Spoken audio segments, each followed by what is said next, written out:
ಕುಮಟಾ ತಾಲೂಕಿನ ಕತ್ಕಾಲ್ನ ಉಪ್ಪಿನಪಟ್ಟಣದ ವಿಎಸ್ಎಸ್ ಸಭಾಭವನದಲ್ಲಿ ಉಚಿತ ಆರೋಗ್ಯ ತಪಾಸಣಾ ಶಿಬಿರ ಮತ್ತು ಆಶಾ ಕಾರ್ಯಕರ್ತರಿಗೆ ಸನ್ಮಾನಿಸುವ ಕಾರ್ಯಕ್ರಮ ಹಮ್ಮಿಕೊಳ್ಳುವ ಮೂಲಕವೇ ಕರವೇ ಸ್ವಾಭಿಮಾನಿ ಬಣದ ಜಿಲ್ಲಾಧ್ಯಕ್ಷ ರಾಜು ಮಾಸ್ತಿಹಳ್ಳ ಅವರ ಹುಟ್ಟುಹಬ್ಬವನ್ನು ಅರ್ಥಪೂರ್ಣವಾಗಿ ಆಚರಿಸಲಾಯಿತು. ಜಿಲ್ಲಾಧ್ಯಕ್ಷ ರಾಜು ಮಾಸ್ತಿಹಳ್ಳ ಅವರ ಹುಟ್ಟುಹಬ್ಬದ ನಿಮಿತ್ತವಾಗಿ ಅವರ ಗೆಳೆಯರ ಬಳಗ ಮತ್ತು ಅಭಿಮಾನಿಗಳ ಬಳಗವು ಕತಗಾಲ್ ಉಪ್ಪಿನಪಟ್ಟಣ ಸೇವಾ ಸಹಕಾರಿ ಸಂಘದ ಸಭಾಭವನದಲ್ಲಿ ಉಚಿತ ಆರೋಗ್ಯ ತಪಾಸಣಾ ಶಿಬಿರ ಮತ್ತು ಆಶಾ ಕಾರ್ಯಕರ್ತೆಯರಿಗೆ ಸನ್ಮಾನಿಸುವ ಕಾರ್ಯಕ್ರಮವನ್ನು ಹಮ್ಮಿಕೊಳ್ಳಲಾಗಿತ್ತು. ಕಾರ್ಯಕ್ರಮವನ್ನು ಉದ್ಘಾಟಿಸಿ ಆಶೀರ್ವಚನ ನೀಡಿದ ಶ್ರೀ ಅರುಣಾನಂದ ತೀರ್ಥ ಸ್ವಾಮೀಜಿಯವರು ಪರೋಪಕಾರವೇ ಪುಣ್ಯ, ಉಪದ್ರವವೇ ಪಾಪ, ಸಮಾಜದ ಹಿತ ಕಾಯುವ ಕೆಲಸ ಮಾಡಬೇಕು. ಈ ದಾರಿಯಲ್ಲಿ ನಡೆಯುತ್ತಿರುವ ರಾಜು ಮಾಸ್ತಿಹಳ್ಳ ಅವರು ಸಾಮಾಜಿಕ ಸೇವೆಯಲ್ಲಿ ತಮ್ಮನ್ನು ತೊಡಗಿಸಿಕೊಂಡು ಜಿಲ್ಲೆಯಲ್ಲಿ ಓರ್ವ ಸಾಮಾಜಿಕ ಹೋರಾಟಗಾರರಾಗಿ ಗುರುತಿಸಿಕೊಂಡಿದ್ದಾರೆ. ಅವರನ್ನು ಈ ಭಾಗದ ಜನನಾಯಕನಾಗಿ ಬೆಳೆಸುವಲ್ಲಿ ನಾವೆಲ್ಲರೂ ಸೇರಿ ಶಕ್ತಿ ತುಂಬುವ ಕಾರ್ಯ ಮಾಡೋಣ ಎಂದು ಶ್ರೀಗಳು ಹರಸಿದರು. ಮುನ್ನಡೆಯಬೇಕು. ಈ ಸಮಾಜದಲ್ಲಿ ನಮಗೆ ಏನು ಆಗಬೇಕೆನ್ನುವಂತಹ ಚಿಂತನೆಯಿಂದ, ಈ ಸಮಾಜದಲ್ಲಿ ನಮಗೆ ಏನು ಆಗ್ಬೇಕಂತಲ್ಲ, ಸಮಾಜಕ್ಕೆ ನಾವೇನು ಮಾಡಬೇಕು ಆ ಚಿಂತನೆಯಿಂದ ಮುಂದೆ ಹೋದವರು ರಾಜು ಮಾಸ್ತಿಹಳ್ಳ ಅವರು. ಮೊದಲಾಗಿ ಅವರ ಈ ಜನ್ಮದಿನದ ಆ ಪ್ರಯುಕ್ತವಾಗಿ ಅವರಿಗೆ ಜನ್ಮದಿನದ ಶುಭಾಶಯಗಳನ್ನು ತಿಳಿಸುತ್ತಾ ಆ ಮಹಾಕಾಲಿ ಜಗನ್ಮಾತೆ ಮಹಾಕಾಳಿ ಅಮ್ಮನವರು ಆಯುರ ಆರೋಗ್ಯ ಆಯುಷ್ಯವನ್ನು ಕೊಟ್ಟು ಕಾಪಾಡಲಿ, ಅವರ ಕೀರ್ತಿ ಇನ್ನಷ್ಟು ಬೆಳಗಲಿ. ಹಾಗೆ ರಾಜು ಮಾಸ್ತಿಹಳ್ಳ ಅವರಂದರೆ ಹೋರಾಟಗಾರರು. ಈ ಉತ್ತರ ಕನ್ನಡದಲ್ಲಿ ಒಂದು ಹೆಸರು ಗೆಲ್ಲುವಾಗ ಯಾವಾಗಲೂ ಹೋರಾಟ ಅಂದರೆ ರಾಜು ಮಾಸ್ತಿಹಳ್ಳ ಅಂತ. ಆ ಮಾಸ್ತಿಹಳ್ಳ ಅವರ ಒಂದು ಹೆಸರೇ ಈ ಹೋರಾಟಕ್ಕೆ ಬಂದು ಬಿಟ್ಟಿದೆ. ಹಾಗೆ ಯಾವುದೇ ಒಂದು ಸ್ವಾರ್ಥವಿಲ್ಲದೆ, ಯಾವುದೇ ಒಂದು ಸ್ವಾರ್ಥ ಇಡದೆ ಮನಸ್ಸಿನಲ್ಲಿ ಆ ಒಂದು ಹೋರಾಟ ಮಾಡುವವರು ರಾಜು ಮಾಸ್ತಿಹಳ್ಳ ಅವರು. ಹಿಂದೆ ಇಲ್ಲಿ ಉತ್ತರ ಕರ್ನಾಟಕಕ್ಕೆ ಬೇಕಾದಂಥ ಒಂದು ಸುಸಜ್ಜಿತವಾದಂಥ ಒಂದು ಆಸ್ಪತ್ರೆ ಬೇಕಂತ ಹೋರಾಟ ಮಾಡಿದ್ರು. ಹಾಗೆ ನಮ್ಮ ಹೆದ್ದಾರಿಯ ವಿಷಯದಲ್ಲಿ ಏನೋ ಹೋರಾಟ ಮಾಡಿದ್ರು. ಎಲ್ಲಿ ಜಾತ್ಯತೀತವಾಗಿ ಪಕ್ಷಾತೀತವಾಗಿ ಹೋರಾಟ ಮಾಡುವವರಿದ್ದರೆ ರಾಜು ಮಾಸ್ತಿಹಳ್ಳ ಅವರು.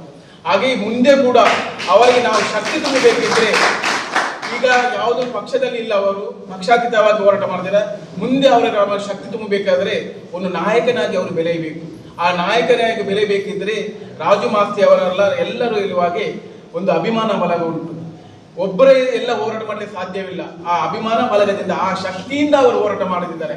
ಮುಂದೆ ಕೂಡ ಅವರ ಅಭಿಮಾನಗಳು ಯಾರು ಇದ್ದಾರೆ ಅವರೆಲ್ಲರೂ ಒಟ್ಟಾಗಿ ಅವರಿಗೆ ಇನ್ನಷ್ಟು ಶಕ್ತಿಯನ್ನು ತುಂಬಿಸಿ ಇಲ್ಲಿ ಒಂದು ನಾಯಕನಾಗಿ ಅವರು ಮೂಡಿ ಬರಬೇಕು. ಆ ನಾಯಕನಾಗಿ ಮೂಡಿ ಬರುವಂತಹ ಶಕ್ತಿಯನ್ನು ಆ ಜಗನ್ಮಾತೆ ಅವರಿಗೆ ಅನುಗ್ರಹಿಸಲಿ. ಏಕೆಂದ್ರೆ ಈಗಲೇ ಸುಷ್ಮಾ ಮೇಡಮ್ ಅವರು ಹೇಳಿದ್ದಾರೆ, ನಾನು ಅವರ ನಿಂತಿದ್ದೀನಿ ಅಂತ, ಅವರ ಒಟ್ಟಿಗೆ ನಾನು ನಿಂತಿದ್ದೀನಿ ಅಂತ. ಅಂದ್ರೆ ಜಗನ್ಮಾತೆ ಒಂದು ಸ್ತ್ರೀ ಅವರ ಬೆನ್ನಿಗೆ ನಿಂತಿದೆ ಅಂದ್ರೆ ಆ ಜಗನ್ಮಾತೆಯ ಆ ಶಕ್ತಿ ರೂಪಿಣಿಯಾಗಿ ನಿಂತಿದ್ದಾರೆ ಅಂತ ಅರ್ಥ. ಅದು ಹಾಗೆ ಆ ಶಕ್ತಿ ಜಗನ್ಮಾತೆಯ ಅನುಗ್ರಹ ಅವರಿಗೆ ಆಗಿದೆ, ಮುಂದೆ ಆಗಿದೆ ಎನ್ನುವಂತ ಮಾತು ಸತ್ಯವಾಗಿದೆ. ಅದಕ್ಕಾಗಿ ಮುಂದೆ ನಾವು ಅವರ ಎಲ್ಲ ಹೋರಾಟಕ್ಕೆ ಪೂರ್ಣವಾಗಿ ಬಲ ತುಂಬಿ, ನಾನು ಆ ದೇವಿ ಅಂತ ಅಷ್ಟೇ ಪ್ರಾರ್ಥನೆ ಮಾಡೋದು, ಅವರ ಪೂರ್ಣವಾಗಿ ನಾವೆಲ್ಲ ಬಲ ತುಂಬುವ. ಅವರ ಹೇಗೆ ಒಂದು ಹೋರಾಟಕ್ಕೆ ಅಂತೇವೆ, ಈ ಹೋರಾಟದಲ್ಲಿ ಇರುವಂತ ಹೊತ್ತಿನಲ್ಲಿ ಮನೆಗೆ ಸಮಾಜದಲ್ಲಿ ಹೋಗ್ಲಿಕ್ಕೆ ಆಗುದಿಲ್ಲ. ಆ ಹೋರಾಟದಲ್ಲಿ ನಾವು ತುಂಬಬೇಕು. ಹಾಗೆ ಮನೆಗೆ ಹೋಗುವಂತ ವ್ಯವಸ್ಥೆ ಇಲ್ಲ, ಮನೆಗೆ ಎಷ್ಟು ಹೊತ್ತಿಗೆ ಹೋಗುವಂತಿಲ್ಲ. ಅದಕ್ಕೆಲ್ಲ ಪೂರ್ಣವಾಗಿ ಕೊಡುವವರು ಯಾರು ಗೊತ್ತಾ? ನಮ್ಮ ಮನೆಯ ಗೃಹಲಕ್ಷ್ಮಿ ಅವರ ಹೆಂಡತಿ ಅವರು ತುಂಬಾ ಸಪೋರ್ಟ್ ಮಾಡ್ತಿದ್ದಾರೆ. ಈ ಹೋರಾಟದಲ್ಲಿ ಇರುವಂತ ಹೊತ್ತಿನಲ್ಲಿ ಅವರ ಹೆಂಡತಿ ಉಮಾ ಅವರ ತುಂಬಾ ಅವರಿಗೆ ಶಕ್ತಿ ಉಂಟು. ಅಂದ್ರೆ ಮನೆಯ ಒಂದು ಗೃಹಲಕ್ಷ್ಮಿ ಅದಕ್ಕೆ ಎಲ್ಲರಿಗೂ ಅದಕ್ಕೊಂದು ಸಹಕಾರ ಕೊಟ್ಟಂತಾದ್ರೆ ಆ ಹೋರಾಟಕ್ಕೆ ಪೂರ್ಣ ಫಲ ಸಿಗ್ತದಂತೆ. ಅದಕ್ಕಾಗಿ ಅಂಥವರನ್ನು ನಾವು ಅಭಿನಂದಿಸಬೇಕು. ಹಾಗೆಯೇ ನಮ್ಮ ರಾಜು ಮಾಸ್ತಿಹಳ್ಳ ಅವರ ಅಭಿಮಾನಿ ಬಳಗ ಅಂದರೆ ಯಾವಾಗಲೂ ರಾಜು ಮಾಸ್ತಿಹಳ್ಳ ಅವರು ಮಾಡುವಂತ ಪ್ರತಿಯೊಂದು ಕೆಲಸ, ಪ್ರತಿಯೊಂದು ಹೋರಾಟವನ್ನು ಸಮಾಜಮುಖೇನವಾಗಿ ಆ ಸೋಷಿಯಲ್ ಮೀಡಿಯಾ ತರುವುದವರು ರಾಜು ಮಾಸ್ತಿಹಳ್ಳ ಅಭಿಮಾನ ಬಳಗ. ಅಂದ್ರೆ ಎಲ್ಲರಿಗೂ ಗೊತ್ತಾಗಬೇಕು. ಆದ್ರೆ ರಾಜು ಮಾಸ್ತಿಹಳ್ಳ ಎಲ್ಲರಿಗೂ ಗೊತ್ತಾಗಬೇಕಂತಿಲ್ಲ, ಅದು ಅಭಿಮಾನ ಬಳಗೇ ತಂದು ಕೊಡ್ತಾ ಉಂಟು. ಅದಕ್ಕೆ ಆ ಅಭಿಮಾನ ಬಳಗ ನಾನು ಅಭಿನಂದಿಸ್ತೇನೆ. ಇನ್ನು ಮೇಲೆ ಕೂಡ ನೀವು ಎಲ್ಲರೂ ಅವರ ಅಭಿಮಾನಿಗಳು ಅವರ ಒಟ್ಟಿಗೆ ಇದ್ದುಕೊಂಡು ಅವರನ್ನು ದೊಡ್ಡ ಮಟ್ಟ ನಾಯಕನಾಗಿ ಬೆಳೆಸುವಂತಹ ಶಕ್ತಿಯನ್ನು ನೀವು ಎಲ್ಲರೂ ಅವರನ್ನು ತುಂಬಬೇಕು. ಆ ಶಕ್ತಿಯನ್ನು ನಾನು ಕೂಡ ಆ ದೇವರ ಪ್ರಾರ್ಥನೆ ಮಾಡ್ತೀನಿ, ಆ ಶಕ್ತಿ ಅವರಿಗೆ ಬರಲಿ.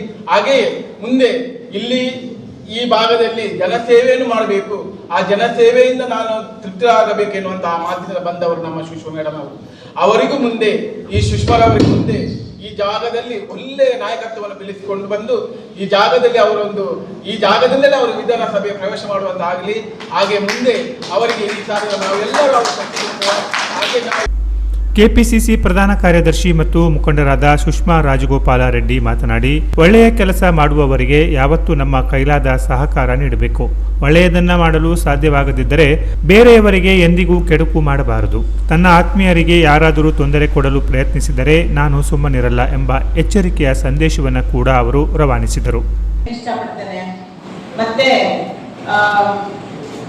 ನಾನು ಸಂಘಟನೆ ಮಾಡಬೇಕು, ನಾನಿಲ್ಲಿ ಜನರಿಗೆ ಏನಾದರೂ ಒಳ್ಳೆ ಕೆಲಸಗಳನ್ನ ಮಾಡಬೇಕು ಅನ್ನೋ ಒಂದು ತಲೆಯಲ್ಲಿ ಇಟ್ಕೊಂಡು ನಾನು ಬಂದಿದ್ದೇನೆ.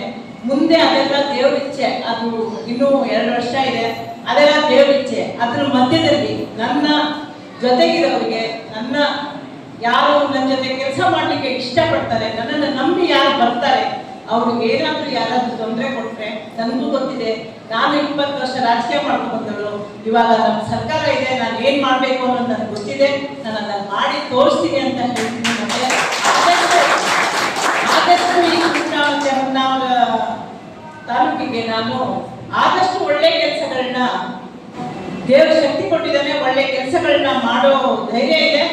ಸರ್ಕಾರದಿಂದ ನಾನು ಒಳ್ಳೆ ಕೆಲಸಗಳನ್ನ ತರ್ತೀನಿ, ಮಾಡ್ತೀನಿ ಅಂತ ಹೇಳಿ ಇನ್ನೊಮ್ಮೆ ನಾನು ರಾಜು ಅವರಿಗೆ, ನಿಮ್ಮ ಬರ್ತ್ಡೇ ತುಂಬಾ ಚೆನ್ನಾಗಿ ಮಾಡ್ತಾ ಇದ್ದೀರಾ, ವಿಶಿಷ್ಟ ರೀತಿಯಲ್ಲಿ ಮಾಡ್ತಾ ಇದ್ದೀರಾ, ನಿಮ್ಗೆ ಒಳ್ಳೇದಾಗ್ಲಿ, ನಿಮ್ಗೆ ಆಯುಷ್ಯ ಕೊಡ್ಲಿ, ಅಭಿವೃದ್ಧಿ ಕೊಡ್ಲಿ, ನೀವು ಮುಂದಿನ ದಿನಗಳಲ್ಲಿ ಈ ಹೋರಾಟನ ನಿಲ್ಲಿಸ್ತೀರಾ, ಹೋರಾಟ ಮುಂದುವರಿಸ್ತೀರಿ ಅಂತ ಹೇಳಿ ನಿಮ್ಮ ಜೊತೆಗೆ ನಾನು ಬೆಂಬಲವಾಗಿ ಯಾವತ್ತೂ ಸದಾಕಾಲ ನಾನು ಇರ್ತೀನಿ ಅಂತ ಹೇಳ್ತಾ, ಕೆಡಿಸಿಸಿ ಬ್ಯಾಂಕ್ ಮಾಜಿ ನಿರ್ದೇಶಕ ಮತ್ತು ಬಿಜೆಪಿ ಮುಖಂಡರಾದ ಶಿವಾನಂದ ಹೆಗಡೆ ಕಡ್ತೋಕ ಮಾತನಾಡಿ, ರಾಜು ಮಾಸ್ತಿಹಳ್ಳ ಅವರು ಜನ್ಮದಿನವನ್ನ ಬಹಳ ಅರ್ಥಪೂರ್ಣವಾಗಿ ಆಚರಿಸಿಕೊಂಡು ಬರುತ್ತಿರುವುದು ಖುಷಿಯ ಸಂಗತಿ.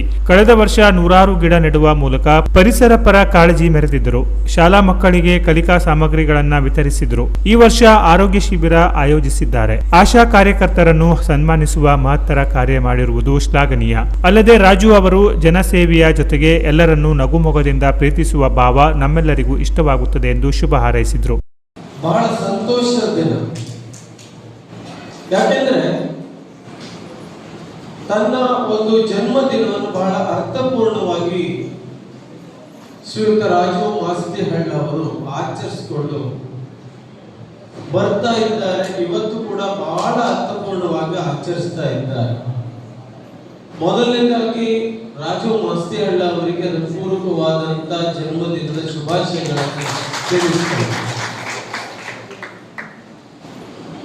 ಜನ್ಮದಿನ ಹೇಳುವಂಥದ್ದು ಕೇವಲ ನಮಗೆ ಸಂಭ್ರಮ ಆಗಬಾರದು.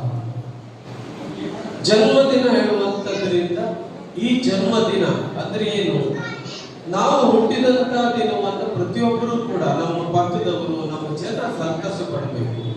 ಪ್ರತಿಯೊಬ್ಬರ ಹುಟ್ಟು ಸಾರ್ಥಕವಾಗಬೇಕು. ಈ ನಮ್ಮ ದೇಶ ಆಚರಿಸಿಕೊಂಡು ಬಂದದ್ದು ಸರ್ವೇ ಜನ ಸುಖಿನೋ ಭವಂತು ಹೇಳುವಂತಹ ಒಂದು ಅತ್ಯಂತ ಹಿರಿಯರಿಂದ ಬಹಳ ಹಿಂದಿನಿಂದಲೂ ನಡೆಕೊಂಡು ಬಂದಂತಹ ದೇಶ ಇದು. ಎಲ್ಲ ಜನರು ಕೂಡ ಸಂತೋಷವಾಗಿರ್ಬೇಕು ಅಂದ್ರೆ ನಾವು ಅವರನ್ನು ಸಂತೋಷವಾಗಿರ್ಬೇಕು. ನಮ್ಮ ಜನ್ಮದಿನ ಪ್ರತಿಯೊಬ್ಬರಿಗೂ ಕೂಡ ಒಂದು ಸಾರ್ಥಕತೆಯನ್ನು ಅನುಭವಿಸುವಂತ ಇಂಥ ಒಬ್ಬ ಅತ್ಯುತ್ತಮ ವ್ಯಕ್ತಿ ನಮ್ಮೆದುರು ಇದ್ದಾಗ ಅವನ ಜನ್ಮ ದಿನ ಇವತ್ತು ನಡೀತಾ ಇದೆ ಅಂತ ಹೇಳಿ ಸಂತೋಷ ಪಡಬೇಕು. ಆಗಲೇ ಜನ್ಮದಿನ ಸಾರ್ಥಕವಾಗುವಂತಹದ್ದು. ಶ್ರೀಯುತ ರಾಜು ಮಾಸ್ತಿಹಳ್ಳ ಅವರು ಪ್ರತಿ ವರ್ಷ ಹಲವಾರು ವರ್ಷಗಳಿಂದ ತನ್ನ ಜನ್ಮದಿನವನ್ನು ಬಹಳ ಅರ್ಥಪೂರ್ಣವಾಗಿ ಆಚರಿಸಿಕೊಂಡು ಬಂದಿದ್ದಾರೆ. ಹಿಂದೆ ಊರಿಕೆರೆಯಲ್ಲಿ 100 ಗಿಡಗಳನ್ನು ನೆಡುವುದರ ಮೂಲಕ ಪರಿಸರಕ್ಕೆ ಅನುಕೂಲ ಮಾಡುವಂತಹದ್ದು, ವಿದ್ಯಾರ್ಥಿಗಳಿಗೆ ಪಠ್ಯ ಪುಸ್ತಕಗಳನ್ನು ಹಂಚುವುದರ ಮೂಲಕ ಅವರಿಗೆ ಆ ಶಿಕ್ಷಣಕ್ಕೆ ಅನುಕೂಲ ಮಾಡಿಕೊಡುವಂತಹದ್ದು, ಹೀಗೆ ಹಲವಾರು ಕಾರ್ಯಕ್ರಮಗಳನ್ನು ಮಾಡಿಕೊಂಡು ಬಂದಿದ್ರು. ಆದರೆ ಇವತ್ತು ಹಾಗಲ್ಲ. ಇವತ್ತು ಇನ್ನಷ್ಟು ಅರ್ಥಪೂರ್ಣವಾಗಿ ಮಣಿಪಾಲದ ಖ್ಯಾತ ವೈದ್ಯರುಗಳನ್ನ ಇಲ್ಲಿ ಕರೆಸಿ ವೈದ್ಯಕೀಯ ಸೇವೆಯನ್ನ ಜನರಿಗೆ ನೀಡಿದ್ದಾರೆ. ಅದರ ಜೊತೆಗೆ ಅನೇಕ ಜನರನ್ನು ಇವತ್ತು ಸನ್ಮಾನಿಸಿದ್ರು. ಈ ಸಂದರ್ಭದಲ್ಲಿ ಮಣಿಪಾಲ ಕೆಎಂಸಿ ಆಸ್ಪತ್ರೆಯ ಆರೋಗ್ಯ ಸಲಹೆಗಾರರಾದ ಅರುಣ್ ಗುನ್ಗಾ ಮತ್ತು ಆಶಾ ಕಾರ್ಯಕರ್ತೆಯರನ್ನು ಸನ್ಮಾನಿಸಲಾಯಿತು. ಬಳಿಕ ಶ್ರೀಗಳು ಜನರಿಗೆ ಫಲಮಂತ್ರಾಕ್ಷತೆ ವಿತರಿಸಿದರು. ಕೇಕ್ ಕತ್ತರಿಸುವ ಮೂಲಕ ರಾಜು ಮಾಸ್ತಿಹಳ್ಳ ಅವರು ಹುಟ್ಟುಹಬ್ಬದ ಸಂಭ್ರಮವನ್ನ ಹಂಚಿಕೊಂಡರು. ಸ್ನೇಹಿತರು, ಅಭಿಮಾನಿಗಳು ಸೇರಿದಂತೆ ಎಲ್ಲರೂ ಅವರಿಗೆ ಶುಭವನ್ನ ಹಾರೈಸಿದರು. ಬಳಿಕ ಮಣಿಪಾಲ ಕೆಎಂಸಿ ಆಸ್ಪತ್ರೆಯ ವೈದ್ಯರಾದ ಡಾಕ್ಟರ್ ಕಿರಣ್ ಹೆಬ್ಬಾರ್, ಡಾಕ್ಟರ್ ರಾಘವೇಂದ್ರ ರಾವ್ ಅವರ ನೇತೃತ್ವದಲ್ಲಿ ಉಚಿತ ಆರೋಗ್ಯ ಶಿಬಿರ ನಡೆಯಿತು. 100ಕ್ಕೂ ಅಧಿಕ ಜನರು ಆರೋಗ್ಯ ತಪಾಸಣೆ ಮಾಡಿಸಿಕೊಂಡು ಔಷಧೋಪಚಾರ ಪಡೆದರು. ಕಾರ್ಯಕ್ರಮದಲ್ಲಿ ವಕೀಲರಾದ ವಿಕ್ರಮ್ ನಾಯ್ಕ್, ಉದ್ಯಮಿ ಉದಯ ನಾಯ್ಕ್, ಮಹೇಂದ್ರ ನಾಯ್ಕ್, ನಳಿನಿ ನಾಯ್ಕ್, ಕರಾವೆ ಸ್ವಾಭಿಮಾನಿ ಬಣದ ಮಹಿಳಾ ಅಧ್ಯಕ್ಷರಾದ ಪರಮೇಶ್ವರಿ ಗೊಂಡ, ಲೀಲಾವತಿ ಮುಕ್ರಿ, ಜಗದೀಶ್ ನಾಯ್ಕ್ ಕತ್ಗಾಲ್, ಪ್ರಾಥಮಿಕ ಆರೋಗ್ಯ ಕೇಂದ್ರದ ಡಾಕ್ಟರ್ ಹರ್ಷ ನಾಯಕ್, ಅಭಿನಂದನಾ ಸ್ಪೋರ್ಟ್ಸ್ ಕ್ಲಬ್ನ ಸಂದೀಪ್ ಪೂಜಾರಿ ಇತರರು ಇದ್ದರು. Canara plus news, Kumta.